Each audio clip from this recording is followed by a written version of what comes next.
Soneti pasteur moko talo à 100K as bazana bandako po o apaiser mitema na bango s'il vous plaît prophète Denise po batu baeba prophète moko azotala yo na bana na yo na baleki no ba prophète ba talo so na pesi oka moko tolobi ke sakola so avandi penal ba makambo sakola po na ngeza solo oui na bimisa mibale moko na bonga ma po penza do so ka talo ba ke vi obeti banda te obete nga pa bilona nga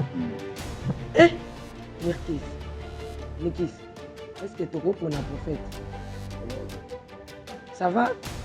Toujours au hasard un peu dans succès pour le cabaret, mais tu n'as pas prophète Joël Tapo. Soit je l'anda yo, bête bisa. Atika accessoire. Atika la rana Jésus. Atika accessoire. Azala rana Jésus. Deuxième chose. Abonder la makasi. Accessoire abonder la makasi. Même mariage dans un amour. Troisièmement, oui, c'est bon. Toi, personnellement, je vais piéger. Je vais monter. Maman n'a coupé, je vais couper, Babylon au mot. Assainir l'entourage, assainir le bateau, je vais infiltrer déjà mon tour. Oh, je vais rejoindre les gens au mot, je vais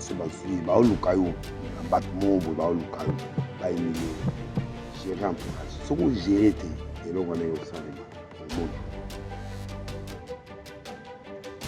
Et puis, quatrième, et là, on a un local. On a combat dans la place où il y a on a deux choses. On a somba place où on a l'occupation de ce qui était. Moi, on monte coup à somba place où on a pu la limité. On a supporté. À un moment donné, on a des camarades, même des camarades. Approche. Alors, somba place où on a pu alors que moi, je suis en place.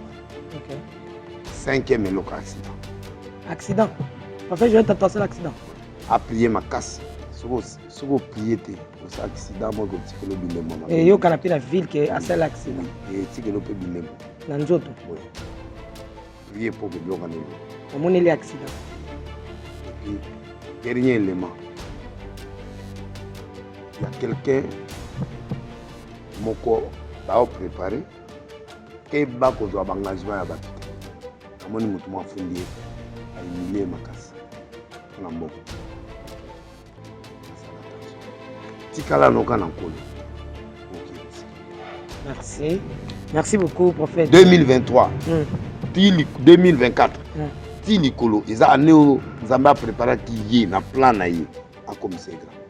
Mais il me met les bénémis de combien années ce qu'il y a. Donc à vivre 2024 à tous yeux mati donc on risque vous avez tout à niveau ça je dis ça la ligne est à l'enregistrer pour un jour mais je l'aime beaucoup.